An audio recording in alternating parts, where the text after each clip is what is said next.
All right, this is your review video for your quiz coming up on Thursday. And so it will be a pretty simple quiz. About half of the quiz is multiple choice questions. The other half is short answer. I don't think it'll be very difficult as long as you study for it. And so here are some of the things that you may see on your quiz. First of all, who said education without the Bible is useless? Hopefully you were thinking about Noah Webster, of course, very popular educator in America at the time. And we spoke quite a bit about education. We spoke quite a bit about the different colleges. Of course, we mentioned Harvard University as the first institution of higher learning in British North America. We mentioned the first president of Harvard was Henry Dunster, all right, and he became a Baptist after hearing about and possibly even witnessing the beating of Obadiah Holmes. We mentioned a couple other different universities, of course, Yale University. We mentioned King's College as well. And all of these colleges were built with the idea of training ministers and training missionaries.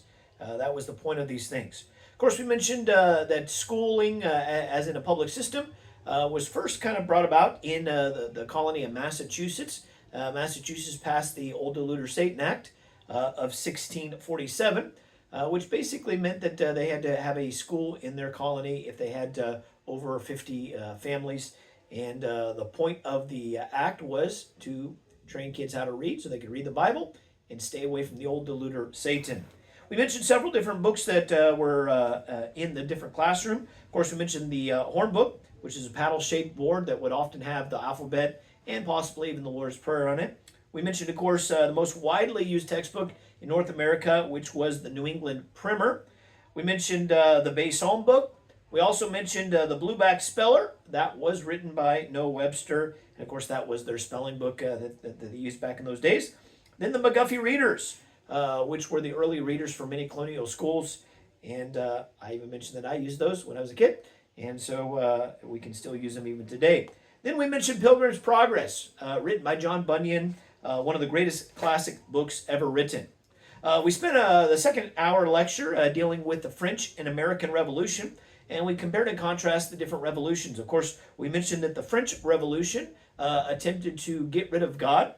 They declared that reason was their religion, and they even renamed the Notre Dame Cathedral to be the Temple of Reason.